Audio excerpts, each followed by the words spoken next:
साथियों नमस्कार। साथियों 2024 के लोकसभा चुनाव के बाद जब बीजेपी की 240 सीटें आई तो कुछ लोगों को लगा कि हमने मोदी को कमजोर कर दिया और यूपी में कुछ सीटें कम करा करके कुछ लोगों को लगा कि हमने योगी को कमजोर कर दिया। लेकिन आप देख रहे होंगे उसके बाद से आपको दो चीजें दिखाई दे रही होंगी कि मोदी जी कुछ ज्यादा ही शांत हो गए हैं और योगी जी खुल करके बैटिंग कर रहे हैं। हाल फिलहाल में योगी जी ने कुछ इंटरव्यूज दिए जहां पर योगी जी ने साफ साफ कहा कि भाई ऐसा है कि जो लोग ये क्लेम कर रहे हैं कि जो कुंभ की प्रयागराज की जमीन है जहां पर कुंभ होना है वो वक्फ की जमीन है, वक्फ बोर्ड की जमीन है, तो योगी जी कह रहे थे कि मुझे तो ये समझ में नहीं आ रहा कि वक्फ बोर्ड है या भूमाफिया बोर्ड है।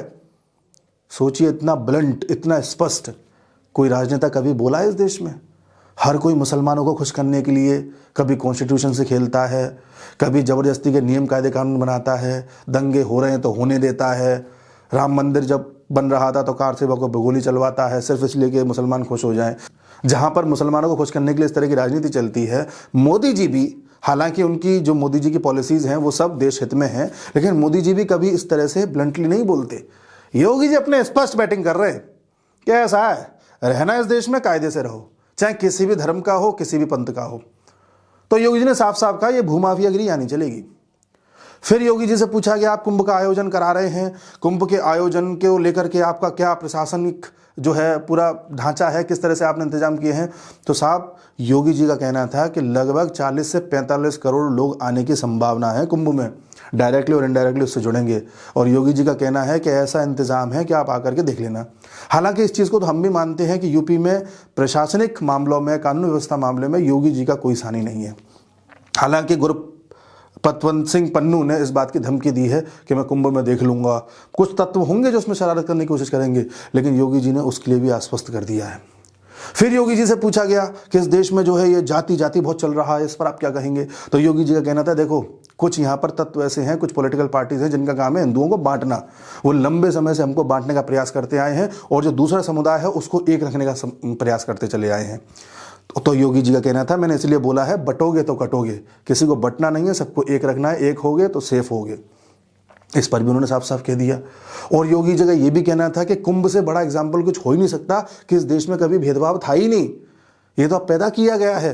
भाई कुंभ में हर तरह का आदमी जाकर के स्नान कर सकता है, किसी भी जाति का हो, गृहस्थी वाला हो, साधु हो, उच्च कोटि का साधु हो, सांसारिक साधु हो, हिमालय का साधु हो, कोई भी हो, किसी भी जात का, किसी भी एज का, किसी भी जेंडर का, सब डुबकी लगाते हैं, सब उसमें पवित्र होते हैं। इससे बड़ा एग्जाम्पल क्या हो सकता है कि हमारा देश सेकुलर स्टार्टिंग से था। अच्छा, इस पर भी योगी जी कह रहे हैं कि हमारे बाबा साहब के जो कॉन्स्टिट्यूशन में कभी भी सेकुलर और सोशलिस्ट वर्ड नहीं था। इसे इमरजेंसी के दौरान इंदिरा गांधी ने जानबूझ करके डाला। क्यों डाला साहब? क्योंकि आपको अपने हिसाब से राजनीति करनी थी। आप कॉन्स्टिट्यूशन की दुहाई देते हो, लेकिन उसी कॉन्स्टिट्यूशन के साथ खिलवाड़ भी कांग्रेस ने किया, इस पर तो कोई चर्चा ही नहीं करता। हिंदू से बड़ा तो कोई सेकुलर हो ही नहीं सकता, योगी जी कह रहे हैं। जहां पर हर तरह के धर्म के लोग आकर के, अच्छा योगी जी कभी बाकी धर्मों को धर्म नहीं बोलते, पंथ और मजहब बोलते हैं। तो योगी जी कहते हैं हर तरह के पंथ और मजहब जहां रह सकते हो और सनातन धर्म वहां पर फॉलो होता हो, उससे बड़ा सेकुलरिज्म क्या चाहिए? और जिस कुंभ की ये लोग बात कर रहे हैं, ये लोग से मतलब दूसरी कम्युनिटी, जिस कुंभ की ये लोग बात कर रहे हैं, अरे कुंभ तो हजारों साल से हो रहा है, तब तो इनका बीज भी नहीं फूटा था। आप समझ गए, बीज फूटा का मतलब इनके धर्म की शुरुआत भी नहीं हुई थी। और योगी जी ये भी कह रहे हैं कि संबल के मुद्दे पर जब उनसे सवाल पूछा गया कि भाई हजारों, 3000, 5000, 4000, 2000 साल पुराने हमारे पुराण जो हैं, हमारे भगवत पुराण जो हैं, उनमें हर पुराण में हर तरह के जो है हमारे पास ऐतिहासिक हमारे पास धरोहर है, उसमें हर जगह ये जिक्र है कि कल की भगवान का जन्म संबल में होना है, किस टाइम होना है, किस जगह होना है, कब होना, सब दर्ज है। तो बोले साहब हमारा तो इतिहास पहले से हमें पता है कि कहां पर जन्म होना है, यानी कि हमारा मंदिर तो वहां होना ही चाहिए। अब अगर उसे तोड़ के कोई अपना ढांचा खड़ा कर लेता है तो गलती उसकी है। भाई योगी जी ये भी कह रहे हैं कि अगर आपका कोई पूजा स्थल है, आप उसमें पूजा करिए, कोई दिक्कत नहीं, आप किसी भी पंथ के सही, लेकिन किसी भी पंथ के व्यक्ति को किसी दूसरे का पूजा स्थल तोड़ करके अपना पूजा स्थल बनाने की अनुमति नहीं है। साफ साफ योगी जी कह रहे हैं। और योगी जी ये भी कह रहे हैं कि जो वक्फ बोर्ड के नाम पर यूपी में जमीनें कब्जाई हैं ना, पिछले जितने भी 500 साल में जो अभी तक जितनी भी जमीनों को कब्जाया गया है, बोले हम पूरा रिकॉर्ड निकलवा रहे हैं और एक एक इंच जमीन वापस करी जाएगी जिनसे ली गई थी, और अगर सरकारी जमीन कब्जाई थी तो उस पर गरीब लोगों के लिए घर बनाए जाएंगे। बोल दिया योगी जी ने, एक एक इंच जमीन वापस ले लेंगे। इतना ब्लंट होकर के कोई नेता नहीं बोलता साथियों। और योगी जी वो नेता हैं जो बोलते हैं वो करते हैं। विधानसभा में बोला था कि माफिया को मिट्टी में मिला देंगे, तो मिट्टी में मिला दिया। इसलिए अब जब यूपी के प्रयागराज में लोगों ने ये क्लेम किया कि ये भी वक्फ की जमीन है, तो उस पर यूपी के अन्य मौलानाओं ने कहा कि भैया शांत रहो, अब क्लेम मत करो, चुपचाप पड़े रहो। उन्हें पता है कि फायदा किस में है। साथियों, लगे हाथ मैं भी आपके फायदे की बात कर देता हूं। अगर आप लोग अपने फ्यूचर को सिक्योर करना चाहते हैं, आपको लगता है किसी तरह की आपदा आपके घर को परेशान ना कर दे, आपके परिवारजनों को परेशान ना कर दे, तो आप सभी लोग सबको मोटिवेट करिए और आप भी मोटिवेट होइए कि सब लोग टर्म इंश्योरेंस ले लें। टर्म इंश्योरेंस से कई लोग बचते हैं या उनको लगता है कि पता नहीं क्या चीज़ है, लोग अवेयर नहीं है, उनको अवेयर कीजिए और बोलिए कि मात्र 600 से 700 रुपये उनको महीने देने हैं। और इससे कभी भी कोई आपदा आ जाए, कोई दिक्कत आ जाए, खुदा न खास्ता कुछ गड़बड़ हो जाए, तो आपको 2 करोड़ तक का कवर मिल सकता है। अगर इसे आप एक्सटेंड कराते हैं तो 20 करोड़ तक का भी मिल सकता है। आजकल कई ऐसी कंपनीज आ गई हैं जो आपको अच्छे ऑफर दे रही हैं। मैंने अपने डिस्क्रिप्शन में एक लिंक दिया है, उस पर क्लिक करके अपनी डिटेल डाल करके आप ऐसे 51+ पार्टनर्स को कंपेयर कर सकते हैं जो आपको अच्छा ऑफर कर रहे हों। और अगर आप ऑनलाइन आवेदन करते हैं तो आपको 10% तक की छूट भी मिलती है। और ऐसा नहीं कि आपको कोई दिक्कत आई तो कोई आपसे बात करने वाला नहीं है। इसमें आपको रिलेशनशिप मैनेजर भी मिलेंगे जो डेडिकेटेडली आपको हर पॉइंट पर गाइड करेंगे। और इसमें क्लेम भी 24/7 है, कभी भी क्लेम कर सकते हैं। तो आप इस चीज़ के लिए लोगों को मोटिवेट करिए, उनके फायदे की बात करिए। हमारी इकोनॉमी तभी आगे बढ़ सकती है जब हम हर तरीके से इकोनॉमिक दांव पे जानते हों और मिनिमम खर्चों में अपने फ्यूचर को सिक्योर करके चलें। चलिए अब हम यूपी की बात करते हैं। तो मौलानाओं ने तो सबसे कह दिया कि भाई अब देखो ज़्यादा क्लेम मत करो, जो कुंभ हो रहा है होने दो। साथियों, ये जो कुंभ है, इसका जो पूरा आयोजन होना है महाकुंभ का, इस तरह की तिथि, इस तरह की घड़ी आई है 144 साल बाद। और माना जा रहा है कि हमारे देश के लगभग 40 से 45 करोड़ लोग इस कुंभ में शामिल होंगे, डायरेक्टली या इनडायरेक्टली। आप जानते हैं जब इस तरह का आयोजन होता है तो सिर्फ लोग अपनी श्रद्धा की वजह से वहां जाते हैं उतना ही नहीं है, इससे इकोनॉमी को बहुत बूस्ट मिलता है। राम मंदिर में अभी 1 तारीख को 2 लाख लोग गए थे। पिछले साल राम मंदिर में 6 करोड़ से ज्यादा लोग जा चुके हैं। और काशी की बात कर रहा हूं, 2017 तक काशी में, बनारस में साल भर में लोग 50 लाख जाते थे। केवल साल भर में केवल 50 लाख लोग जाते थे। और अब 2024 का रिकॉर्ड है, बनारस में एक साल में 16 करोड़ लोग गए थे। 16 करोड़। तो ये जो रिकॉर्ड्स हैं, जब 16 करोड़ लोग कहीं जाते हैं तो प्रसाद भी खरीदेंगे, ऑटो भी करेंगे, टैक्सी भी करेंगे, होटल में रुकेंगे भी, खाना भी खाएंगे, चाय भी पिएंगे, सामान भी खरीदेंगे, घर के लिए कुछ लेके जाएंगे। इससे एक इकोनॉमी बनती है, इसे कहते हैं टेम्पल इकोनॉमिक्स। इससे अयोध्या के लोगों को कितना फायदा हो रहा है आप कभी पूछना, बनारस के लोगों को कितना फायदा हो रहा है आप पूछना। अब संभल को भी यूपी सरकार एक इसी तरह का टूरिस्ट हब बनाने जा रही है। वहां के डीएम साहब ने कह दिया है कि खुदाई में जितने भी 68-70 मंदिर मिले हैं उन सबको पुनः उसी तरह से विकसित किया जाएगा जैसे पहले कभी थे। और भी अभी चीज़ें खुदाई में मिलती चली जा रही हैं, बावड़ियाँ मिली हैं, कुएं मिले हैं, न जाने ऐसी कितनी चीज़ें मिली हैं, जिससे सिद्ध होता है कि संभल हमारी यानी कि सनातनियों की ही जमीन थी और वहाँ पर हमारे ही भगवानों का अवतार होना है। और आप जानकर हैरान होंगे, संभल में इस वक्त 70% से ज़्यादा पॉपुलेशन मुसलमानों की है। यानी कि वहाँ जब वहाँ पर इतने मंदिर थे तो हिंदू रहते थे। अब या तो हिंदुओं को मार दिया गया या कन्वर्ट कर दिया गया या भगा दिया गया, और इस बारे में कोई चर्चा करने वाला भी नहीं था। आज़ादी के बाद से लेकर अब तक वहाँ इतने दंगे हो चुके हैं कि 209 हिंदू मारे जा चुके हैं। योगी जी ने इंटरव्यू में ये भी कहा कि इनकी भी जांच करी जाएगी कि कौन शामिल था, सबको कानून के रास्ते जो है नापा जाएगा। तो ये जिस तरह से हमारे देश में एक माहौल बनता है ना, सेक्युलरिज्म के नाम पर एक धर्म को प्लीज करते रहते हो, दूसरे धर्म को दबाते रहते हो। योगी जी ने कहा ये नहीं चलेगा। तो फिर अर्नब गोस्वामी ने पूछा इंटरव्यू में कि अच्छा योगी जी, कुछ लोगों का कहना है कि भाई पुराने जख्मों को कुरेदने का क्या फ़ायदा, अब जो हो गया सो हो गया, जख्मों को हरा करने का क्या फ़ायदा। तो योगी जी इस पर भी कहते हैं कि अगर इलाज करने की ज़रूरत है, अगर जख्म का इलाज नहीं किया तो वो कैंसर बन जाता है। आप सोचिए दोस्तों, कितना ब्लंटली योगी जी बोल रहे हैं। इसका मतलब योगी जी फ्रंट फुट पर खेल रहे हैं। और पूरे देश के जितने भी मुख्यमंत्री हैं सभी में योगी जी तो सबसे ज़्यादा लोकप्रिय है ही। इस समय इस देश का बड़ा वर्ग यह मांग कर रहा है कि 2029 में योगी जी को पीएम बनाया जाए जी।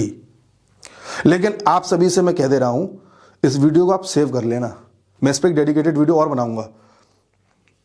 मोदी जी को अभी आप हल्के में मत लो। 240 वाला मोदी 303 वाले मोदी से भी खतरनाक साबित होगा। खतरनाक से मेरा मतलब है ये विपक्षी दलों के लिए। जो लोग ये सोच रहे हैं ना कि हमने अपनी एकता दिखा दी, जब 240 सीटें बीजेपी की आई थी लोकसभा चुनाव के बाद, तो सुप्रिया श्रीनेत और ये कांग्रेस वाले कैसे ऐसे जश्न मना रहे थे, वी साइन के साथ फोटो खिंचा रहे थे। इनको लग रहा था हमने बहुत बड़ा काम कर लिया। फिर राहुल गांधी को लगा कि मुसलमानों तो इकट्ठा होकर हमें वोट दे दिया है, अब हिंदुओं को थोड़ा सा बांट लेते हैं, जिससे कि एक सेक्शन हिंदू का आ जाया करेगा, मुसलमान पूरे आ ही रहे, फिर अपनी सरकार बनती रहेगी।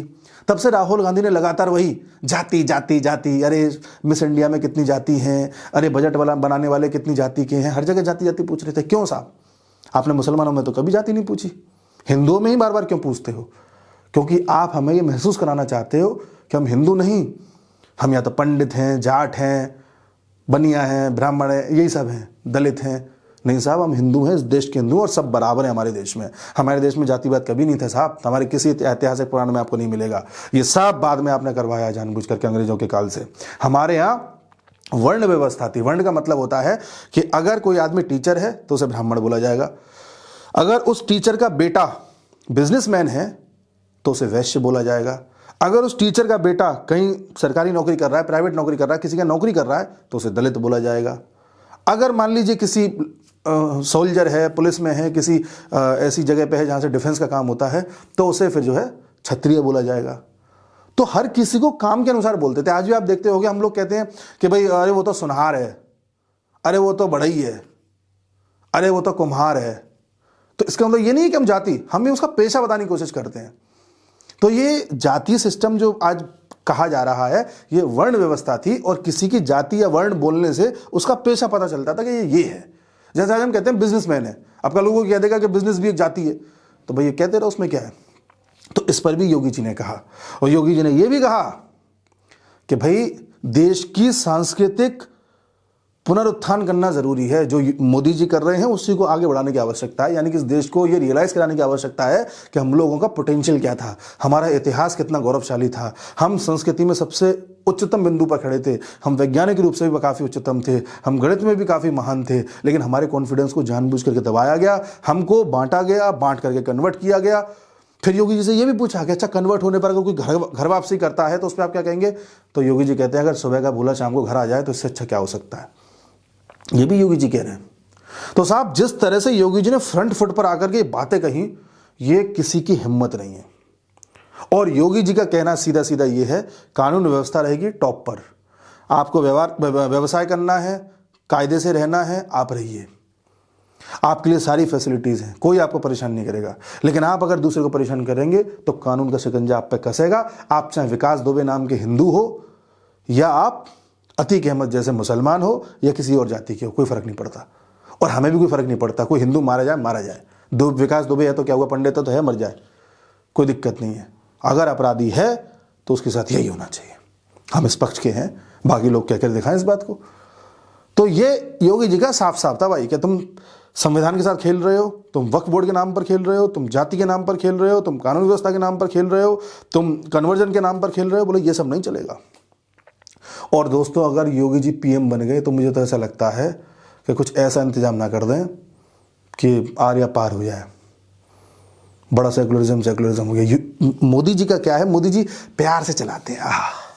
अभी मोदी जी के टफ डिसीजंस आना बाकी हैं, अभी देखिए 2-3 साल, पर अभी तक प्यार से चला रहे थे। अच्छा सबका साथ सबका विकास, अच्छा आप भी घर ले लीजिए, अच्छा आपको भी नल से पानी, अच्छा आपको भी रोजगार।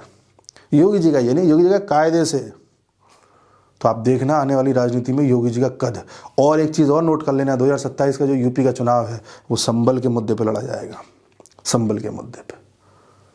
और योगी जी हाँ एक चीज़ और बता दूं, ये भी कह रहे थे कि जिन लोगों ने भारत के बारे में डिस्कवरी ऑफ इंडिया से जाना है वो अभी एक्सीडेंटल हिंदू हैं, उन्हें पता ही नहीं हिंदुइज्म क्या है। साथियों discovery of India Jawaharlal Nehru की लिखी गई किताब है, जब जवाहरलाल नेहरू जेल में थे तब उन्होंने लिखी थी, और उसमें कुछ नहीं है, वो अंग्रेजों वाला संस्करण है उसका। मतलब ऐसा लगता है अंग्रेजी चश्मे से उसे देखा जा रहा है भारत को, उसमें कुछ भी नहीं है भारत के बारे में। भारत को जानना है तो भारत घूमिए, भारत के ऐतिहासिक स्थलों को देखिए, भारत की संस्कृति को देखिए। ये योगी जी का कहना था। और योगी जी साफ साफ जैसा कि मैंने बताया कह रहे थे कि हमारा कुंभ इतना पुराना है जब इनका बीज भी नहीं फूटा था। तो इतनी बड़ी बात भी आप याद रखिए, जब योगी जी कह रहे हैं तो इसका महत्व क्या है। इस वीडियो को बनाने का मकसद यही था कि ये वीडियो आज दर्ज हो जाए, सेव रहे, और हम कल को जब 1-2 साल बाद मिलेंगे, मतलब मिलेंगे तो लगातार ही, लेकिन 1-2 साल बाद मैं फिर इस वीडियो का जिक्र करके आपको बताऊंगा कि योगी जी जो कह रहे थे वो हुआ भी है, और योगी जी की पॉलिटिक्स क्या थी, और मोदी जी का भी आप देखिएगा।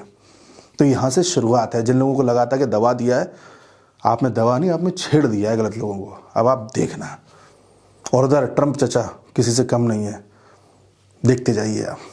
नमस्कार।